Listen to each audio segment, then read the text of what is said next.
Welcome. I'm E.G. Marshall. Most of us have read or at least heard of The Scarlet Letter by Nathaniel Hawthorne.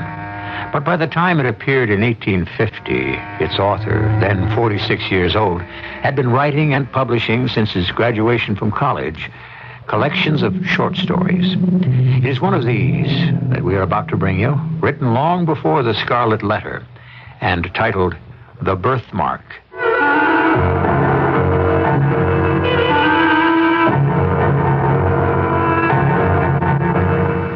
Our mystery drama, The Birthmark, was written especially for the Mystery Theater by Elspeth Eric and stars Tony Roberts and Gordon Heath.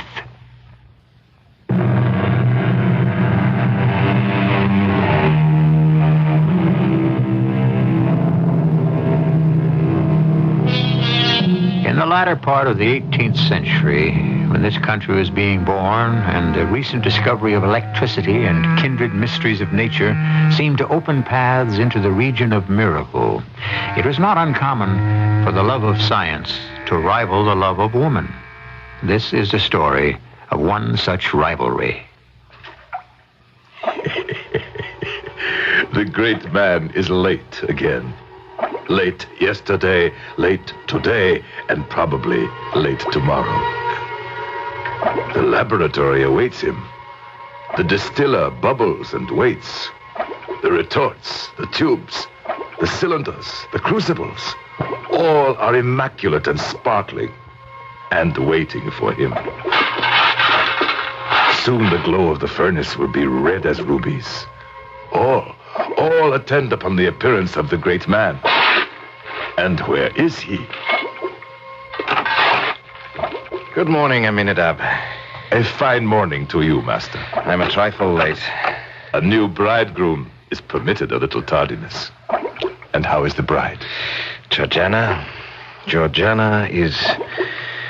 Do you know her, Aminadab? How should such a one as I know such a one as she? Have you ever seen her? From a distance only. Ah. I know what I hear. That she is adored by men. Envied by women. That's true. In short, perfection. That's not quite true. Oh? Did you not know that the beautiful, the exquisite Georgiana has a birthmark? I may have heard something. In the center of her cheek, her left cheek. A peculiar mark, woven deep, you might say, into the texture and substance of her face. The mark is shaped like a hand, a tiny hand. They say many an enamored swain would have risked his life to press his lips to that hand. I suppose that's true. Conversely, some ladies call it the bloody hand. They go so far as to say that it quite destroys the effect of her beauty, even renders her hideous. Of course, it is the ladies who say that. But the gentlemen, if their admiration is not actually heightened by the little flaw, they simply wish it would go away, so that this imperfect world might possess one living specimen of ideal loveliness. They say that is the feeling of some. It's beginning to be my own. Oh? Before we were married, I gave it no thought. So caught up was I with her incomparable loveliness. But now... Your feeling has changed? In the usual state of her complexion, which is a healthy though delicate bloom, the birthmark wears only a tint of deeper crimson, imperfectly defining its pygmy hand shaped amid the surrounding rosiness.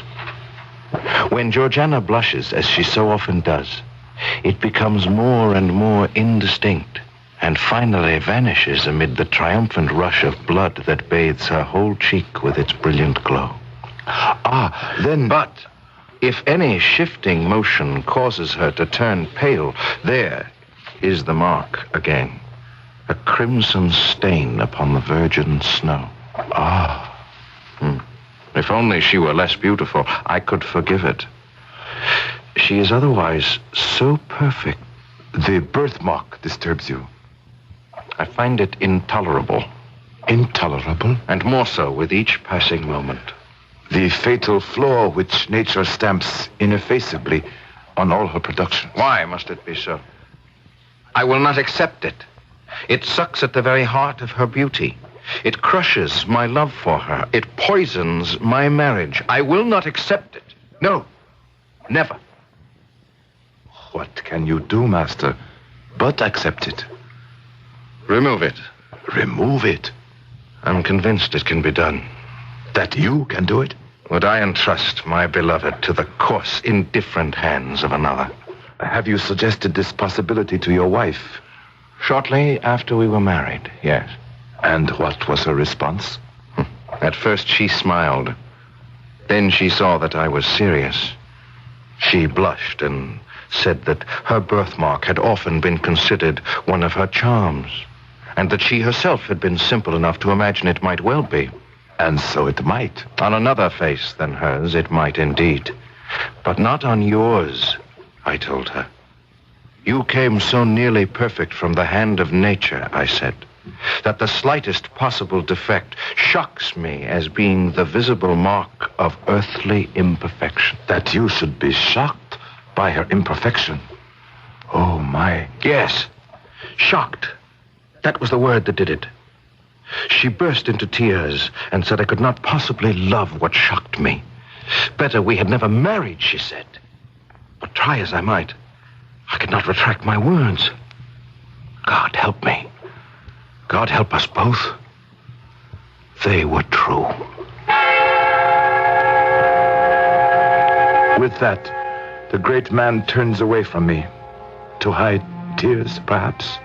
Who knows? And he applies himself to a study of the notes for his current experiment.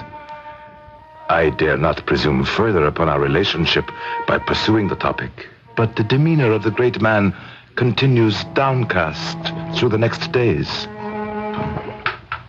Nothing goes right. Nothing. Master, consider resting from your efforts for a brief span. Very well. And you will rest from yours. Agreed. We'll smoke a pipe together and try to cleanse our minds. Sit down. Thank you, Master. You remember what we talked of a few days back?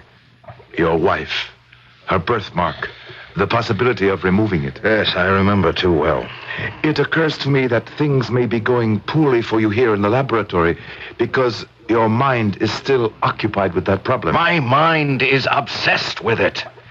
Consumed by it. You cannot believe how it has taken over my thoughts. I am destroyed by my obsession with my beloved's birthmark and how to be rid of it. Have you spoken of it further? To her? I cannot help it. I mean not to speak of it. Wrench my thoughts and my words away from it, firmly, purposefully. But no matter what my intent, what my effort, I revert inevitably to the subject of the birthmark. Aminadab, it has become the central point of my existence. With the morning light, I open my eyes to my wife's face and see immediately the sign of imperfection. When we sit together at the evening hearth, my eyes wander stealthily to her cheek and behold, flickering with the blaze of the wood fire, the spectral hand. And is your young wife aware of your furtive spying? Unhappily, she is. Now she shudders at my gaze. My poor master. The other night, I had a dream. You know, Aminadab, that I place great store by dreams and their meaning. Georgiana woke me and told me that I had cried out in my sleep, that I had shouted. It is in her heart now. We must have it out. She asked me, did I have any recollection of the dream that had caused me to utter those horrendous words? And did you? I told her no, and it was true. I had no remembrance whatsoever, though I might understandably have had a dream about the birthmark, since before I fell asleep it had taken a firm hold on my musings. And you cannot remember the dream? No. And yet... Yes? And yet? Speaking with you here, now, relaxed the way we are. Yes. There's a spark. There's a glimmer. Yes, master? You were in my dream, Aminadab. I, master? Yes. You and I were together. We We were attempting an operation for the removal of the crimson hand. Oh, Master. But the deeper went the knife, the deeper sank the little hand, until, at length, its tiny grasp caught hold upon her heart. Master, for the love of God. But even then, I was resolved, inexorably resolved, to cut it out or wrench it away. Oh, Master. What's to be done? I must tell Georgiana the dream. Must you? Truth finds its way to the mind, close muffled in robes of sleep.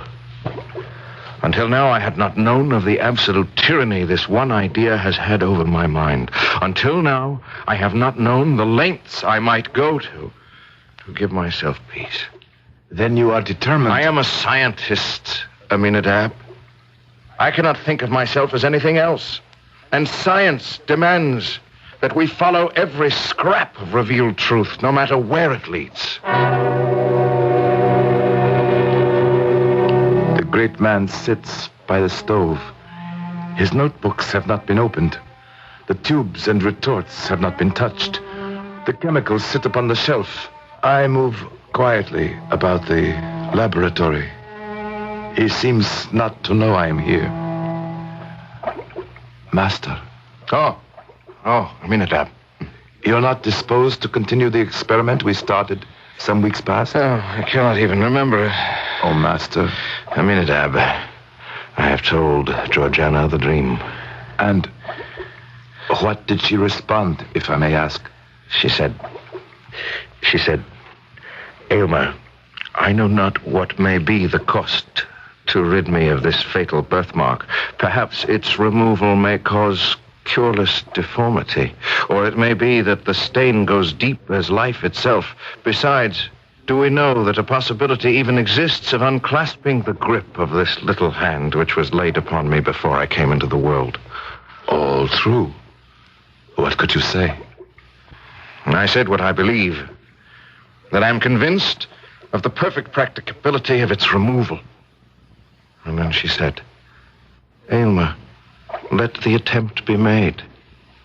Danger is nothing to me. Life is a burden, while this hateful mark makes me the object of your horror and disgust. Aylmer, she said, remove this dreadful hand, or take my wretched life. Brave woman. Spare me not, Aylmer, though you should find the birthmark in my heart. And so I kissed her on the cheek, her right cheek, not the cheek that bore the impress of the crimson hand. I tremble for my master. I tremble for his bride. I think I tremble for myself, for I am not of Aylmer's stature. I am but a poor clod, meant to serve, never to command, meant to assist, never to initiate. Yet, where he leads, I must follow.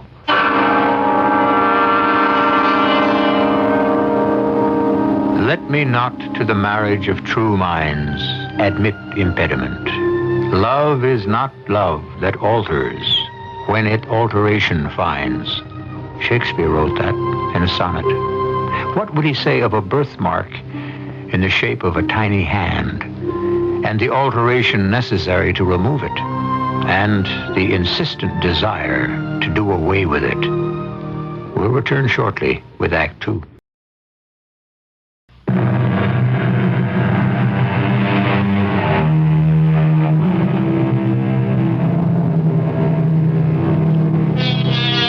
No sooner had the great scientist married the most beautiful of women than his critical eye fastened upon a flaw in her beauty. A tiny birthmark in the shape of a hand, which glowed fiery red against the pallor of one cheek. Haunted by the desire to erase the slight blemish, he has attained her consent to attempt the erasure himself, no matter what the consequence. All work on our current experiments has been suspended for a full 2 weeks. We are in a fever of remodeling and refurbishing. You must understand that before he married the lovely Georgiana, my master had occupied certain extensive inner chambers connected to his laboratory. Here he had lived during his toilsome youth, while he made those discoveries that had roused the admiration of all the learned societies in Europe. Now he proposed to use these apartments for another purpose. It's a perfect plan, Aminadab. It will give me the opportunity for the intense thought and constant watchfulness the coming operation will require. And Georgiana will enjoy the perfect repose essential to its success. You will bring her here? We will live in the inner chambers together, seclude ourselves there. She will not enter the working laboratory until the crucial day. But the adjacent rooms will be a sort of private paradise. I want the walls hung with the most gorgeous curtains. I shall select them myself, since you are scarcely capable. Quite so. It will be all grandeur and grace. The draperies will fall from ceiling to floor in rich and ponderous folds, concealing all angles and straight lines. The sunshine will be excluded, lest it interfere with my chemical processes. But there will be, instead, the most beautiful perfumed lamps, emitting flames of various hues, uniting all in a soft, impurpled radiance. You follow me? Yes, master. Those smoky, dingy, somber rooms will change to an exquisite abode for the loveliest of women. I can scarce contain my excitement. My palms sweat. My breath comes rapidly. My eyes are glazed with anticipation, for soon the door will open and the fabled Georgiana will walk through it. I shall see her. Yes, I, the stunted, the ugly, the hairy, the grimy, the earthy, shall see her. I shall see her close. Enter, my love. What do you think of your new abode? Exquisite. My dear, you're trembling. It can't be helped. Noblest, dearest, tenderest wife, do not doubt my power. I have given this matter the deepest thought. I know. Then why do you tremble?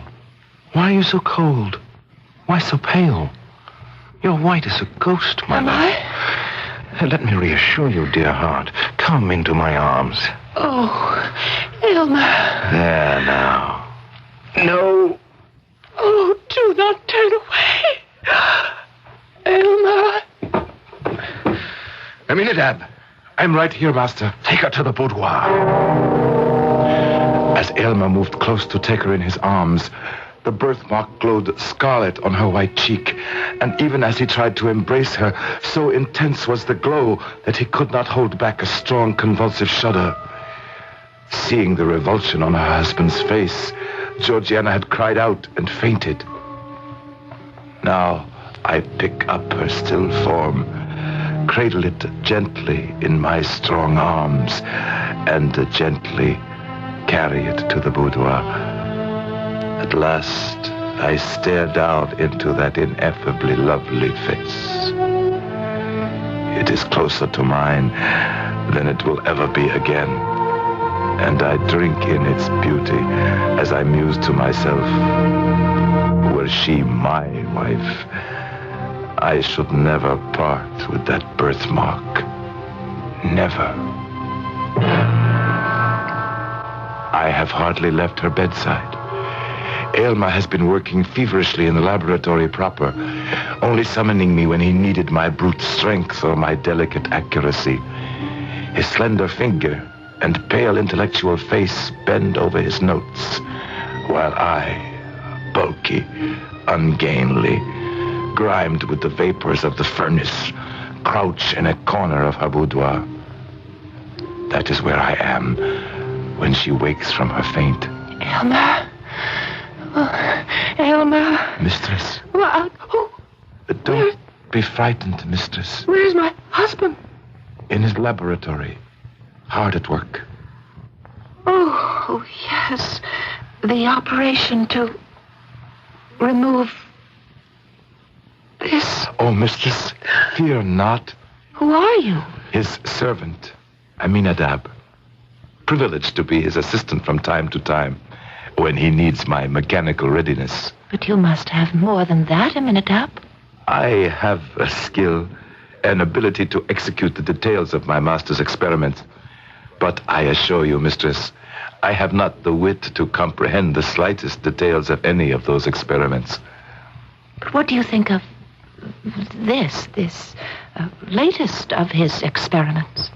The removal of the little hand, you mean, that rests upon your cheek? And gives him no rest until he exorcises it. Well, tell me. I really want to know. Mistress, there is a truth which all seekers stumble upon sooner or later. And what is that? Our great creative mother, while she amuses us by apparently working in the broadest sunshine, is yet severely careful to keep her own secrets, and despite her pretended openness, shows us nothing but results. She permits us to mar, but seldom to mend, and on no account to make. I cannot tell if my words have meaning for her. Indeed, I do not know myself the precise significance of what I say. The days drag on, and I am living in a fever of dread and anticipation. I am living within the hearts of both my master and my mistress. In the intervals of study and experiment, he comes to her, flushed and exhausted, and speaks glowingly of the resources of his art. This small vial contains a gentle but powerful fragrance which can impregnate all the breezes that blow across a kingdom. And this gold-colored liquid in a crystal vial? Oh, that is the most precious poison ever concocted. By its aid, I could apportion the lifetime of any mortal at whom you might point your finger. The strength of the dose would determine whether he were to linger out years or drop dead in the midst of a breath. Elmer, you chill me to the marrow of my bones. Why do you keep such a fearful drug? Trust me, my beloved, trust me. I do trust you, but why do you...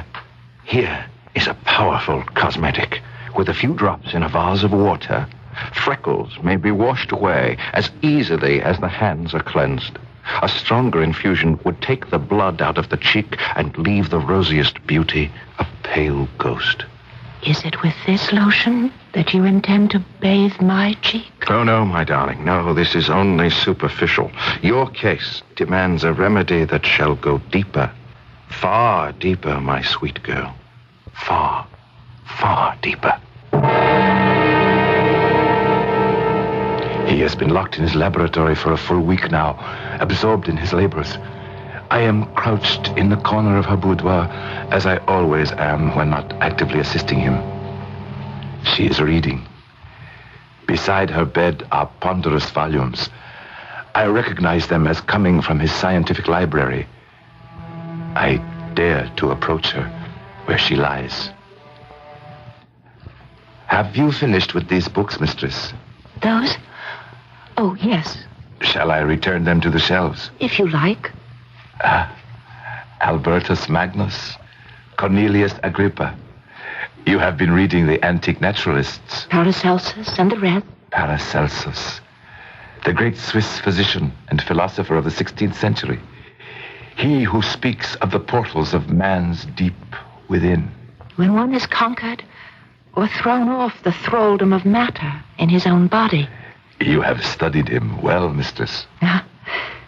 But this, the volume I am perusing now, this is my favorite. Why? Why, it is the master's own folio. He gave it to me to read. Oh, it's a rare privilege, mistress, to read in that folio. He has recorded there every experiment of his scientific career, its original aim, the methods for its development, and its final success or failure. It is the history and emblem of his life. She reads on. I return to my corner. She grows more and more absorbed in the folio. The color comes and goes in her face. The birthmark appears and disappears as her cheek alternately flushes and pales. Then, all at once... Aminadab. Yes, mistress.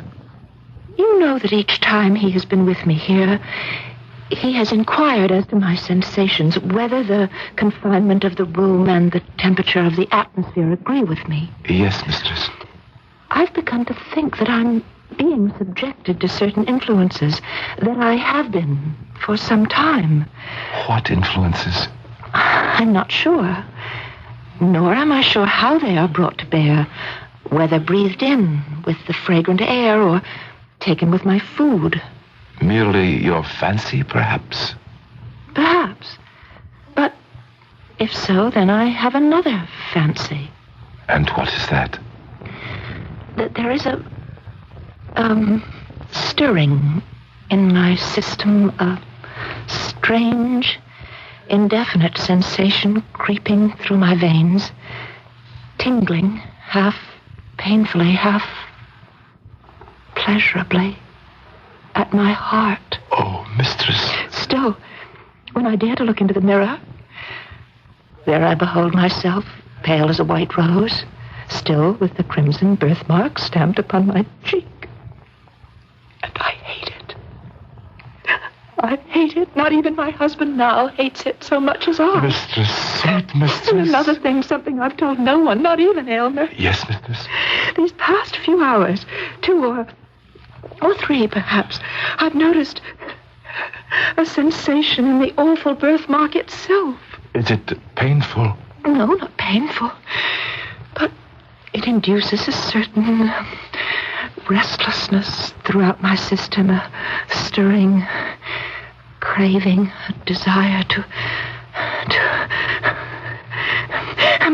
I'm going to venture into the laboratory where my husband works. Wait. Don't try to stop me. Don't interrupt him. I must. Through the open door, I can see him, pale as death, anxious and absorbed as he hangs over the distiller, as though it depended upon his utmost watchfulness whether or not the liquid within would be the draught of immortal happiness or eternal despair.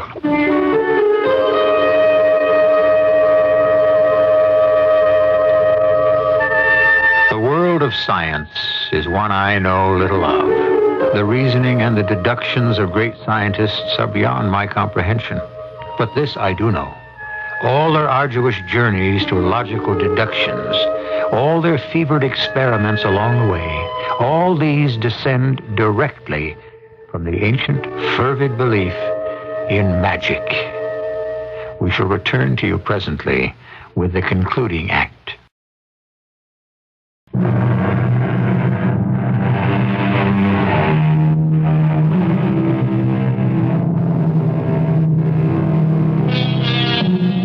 Aylmer has installed his young wife, Georgiana, in the inner chambers adjoining his laboratory. When, attempting to reassure her, he leaned to embrace her, he was struck afresh with horror at the sight of the little red birthmark that tainted the perfection of her cheek. Seeing his revulsion, Georgiana fainted, and it was Aylmer's servant Aminadab who carried her to the sumptuous boudoir so lovingly prepared for her. Since that moment, Aminadab has spent every free moment with Georgiana, until, at last... Aminadab, I'm venturing into the laboratory. Wait, mistress. Don't try to stop me. Don't interrupt him. I must. Aylmer. What? Who dared? Georgiana, why have you come here? It was necessary. Have you no trust in your husband? Oh, Aylmer. Will you throw the blight of that fateful birthmark over my labors? Aylmer, no, never. Go, woman, go! I implore you. Tell me all the risk we run. No, Georgiana. Fear not that I shall shrink. My share in it is far less than your own. I can conceal nothing from you, nor will I. I ask no more than that, nor ever did. Know, then, that this crimson hand upon your cheek, superficial as it seems, has clutched its grasp into your being with a strength of which I had no previous conception. I've already administered agents powerful enough to do everything but change your entire physical system. Only one thing remains to be tried. Only one. If that fails us, we are ruined.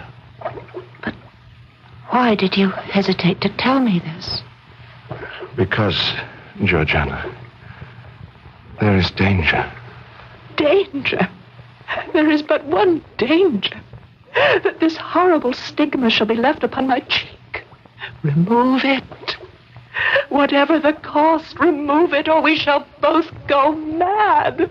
Heaven knows your words are true. Now, my dear one, return to your boudoir. In a short while, all will be tested.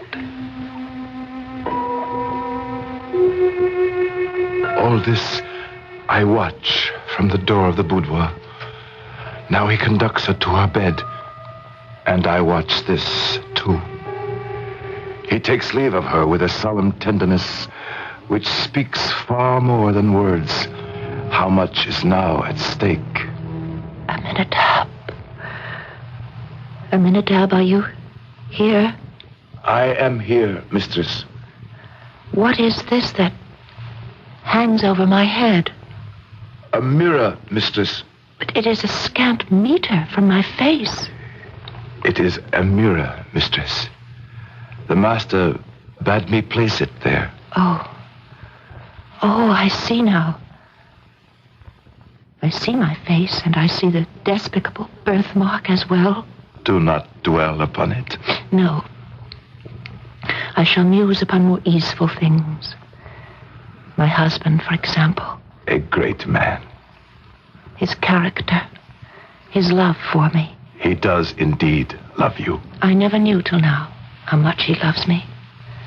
My heart is exultant, Aminadab, even though it trembles, at the purity, the loftiness of his love. It will accept nothing less than perfection. Oh, mistress. With my whole soul, I pray that for a single moment I may satisfy his highest and deepest conception.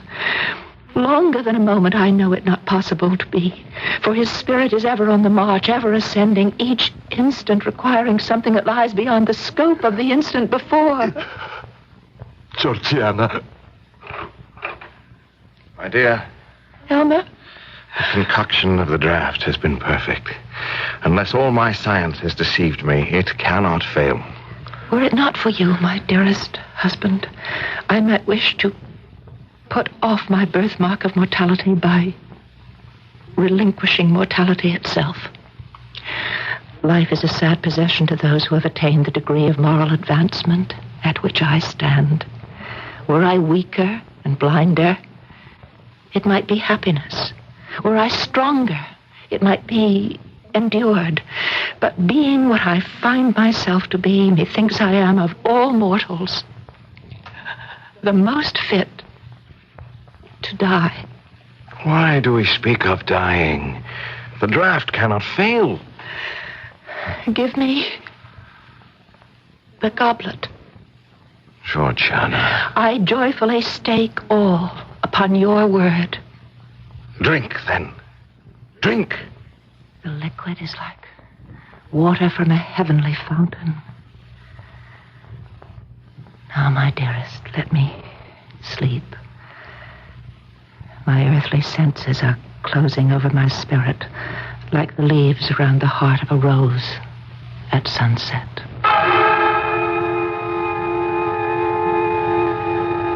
Aminadab. Yes, master. Oh, there you are.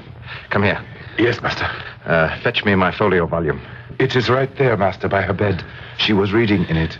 You will inscribe in it what I dictate.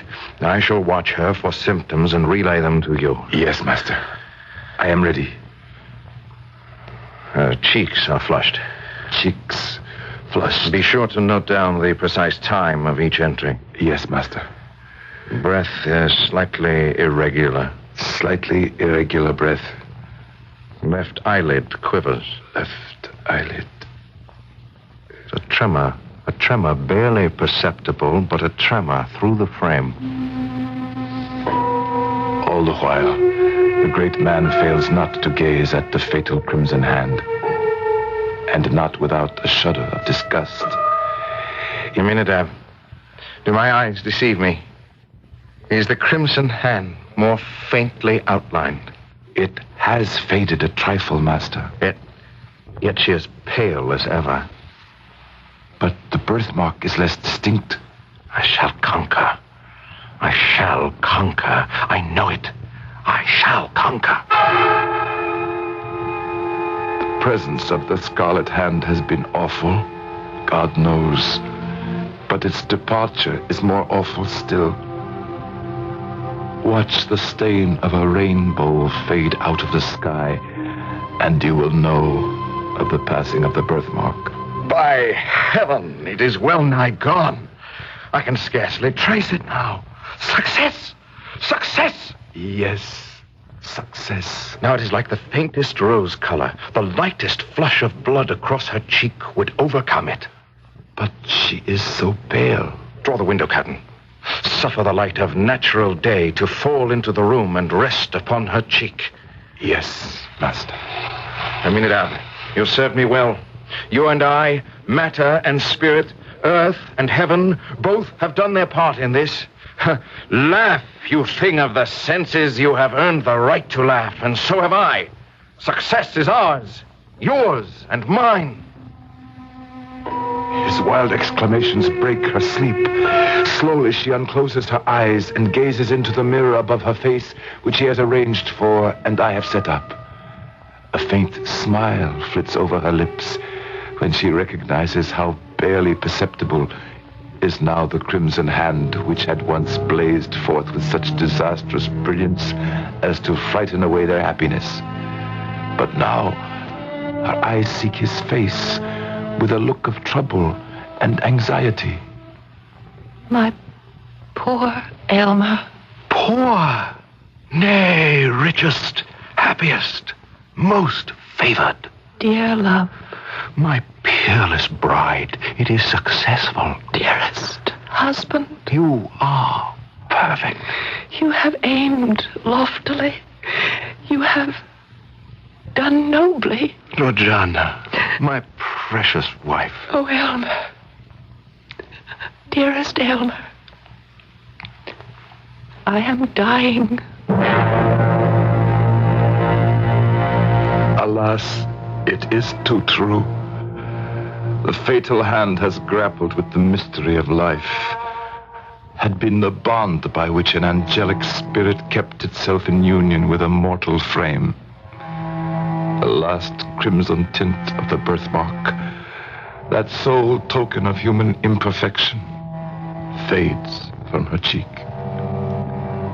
My master stares with eyes that seem to see nothing save the spot where it had been and is no more. He is still staring down into her face when something causes me to glance upward to a spot just above her recumbent form. A puff of smoke, a fragment of cloud vapor. What is it that seems to rise from her body, linger a moment near him, then take its flight toward heaven? She's dead. She's lost to me forever. Where did I fail? Where did I go astray? How can you laugh? You lump of earth. You mass of clay. Oh, man of intellect. Oh, great man of science. Oh, eminent philosopher who seeks to penetrate every secret of our great mother. You see before you the last result of your impudence. Thus, ever, does the gross fatality of earth exult in its invariable triumph over the immortal essence. I only tried.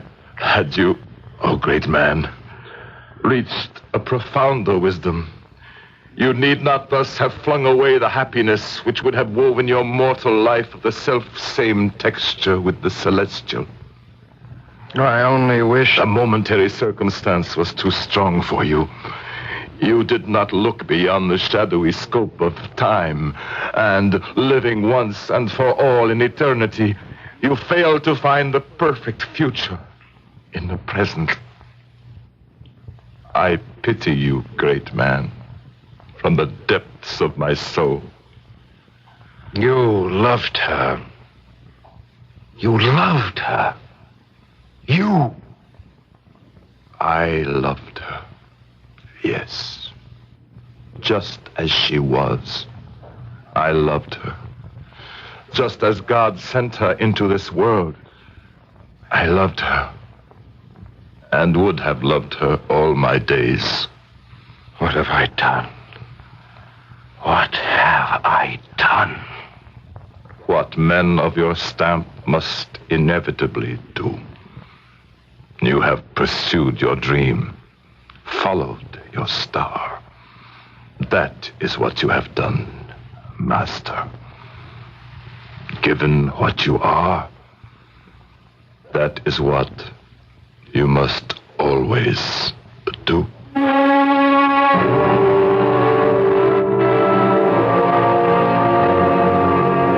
The story of the birthmark was written over 100 years ago, at a time when the worship of science was sweeping over the world.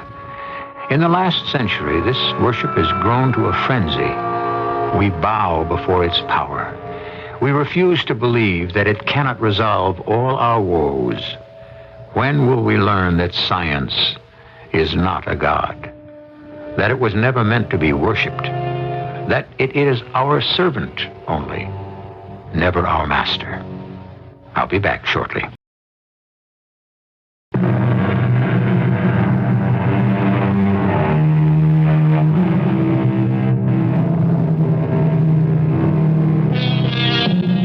Though Nathaniel Hawthorne lived in relative obscurity until the Scarlet Letter made him famous, he was never ignored by his fellow writers.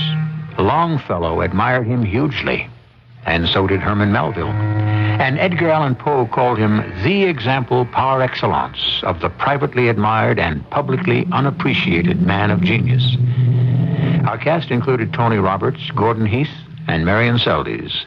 The entire production was under the direction of Hyman Brown. This is E.G. Marshall inviting you to return to our Mystery Theater for another adventure in the macabre. Until next time, pleasant dreams.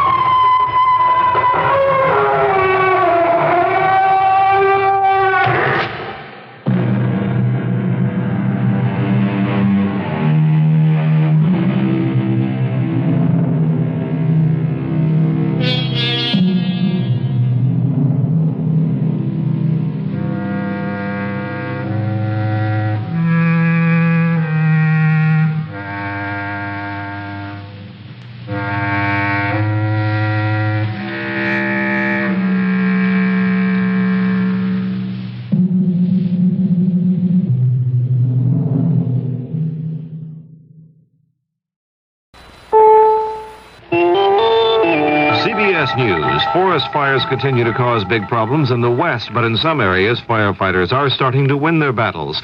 This is Doug Poling reporting on the CBS radio network. Officials say it'll be sometime Tuesday until they can contain a 10,000-acre blaze in northern New Mexico. 30-mile-an-hour winds are making the job more difficult. In Arizona, firefighters have brought under control a 4,600-acre fire near Flagstaff. Another fire covering 9,000 acres near the Mexican border is spreading. In southwestern Colorado, about 120 men have contained a 600-acre grassland fire, but again, high winds have thwarted efforts to put it out. President Park Chung-hee of South Korea told his country's National Assembly Tuesday that South Korea must accept President Carter's plan to withdraw American ground troops in 4 to 5 years.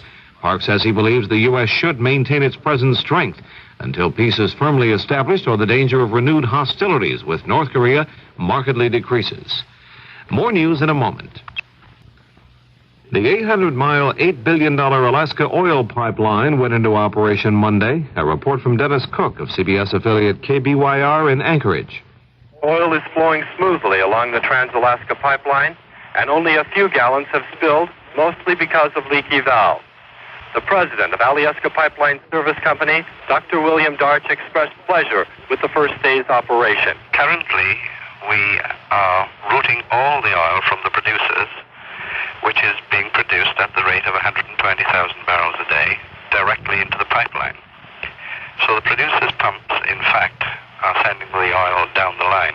will take the oil about 30 days to reach Valdez. It is now moving at about 1 mile per hour. Dennis Cook for CBS News in Anchorage. An earthquake shook the San Francisco Bay Area Monday night, but there are no reports of damage or casualties. The quake measured 4.7 on the Richter scale, strong enough to cause damage. It was centered 6 miles east of the city of Livermore. In New York State, an interesting tax battle continues. Residents of the small Catskill hamlet of Hardenburg have been protesting rulings which exempt 40% of the town's property as religious or nonprofit. That puts a heavier tax burden on them. In what appears to be an if you can't lick 'em, join 'em strategy, the people have been signing up to become ministers in the Universal Life Church and get the same tax exemption. The state has now obtained a court order to curtail this, but George McLean, a plumber who's also a church cardinal, says that won't stop the people. That as of today, the town of Hardenburg is the most religious community in the whole world. And by tomorrow, they will still be the most religious community in the whole world. And by Friday, I dare say that the courts in the state, upon going upon the legalities of our church and the proof that our people are what they do say indeed they are, we will remain the most religious community in the entire world. So far, some 211 Hardenburg residents have become ordained Universal Life ministers. Menachem Begin won a vote of confidence in Israel's newly elected parliament and was sworn in as the nation's 6th prime minister. This capped an election victory for Begin and Israel's right-of-center Likud bloc after nearly 30 years of rule by the Labor Party.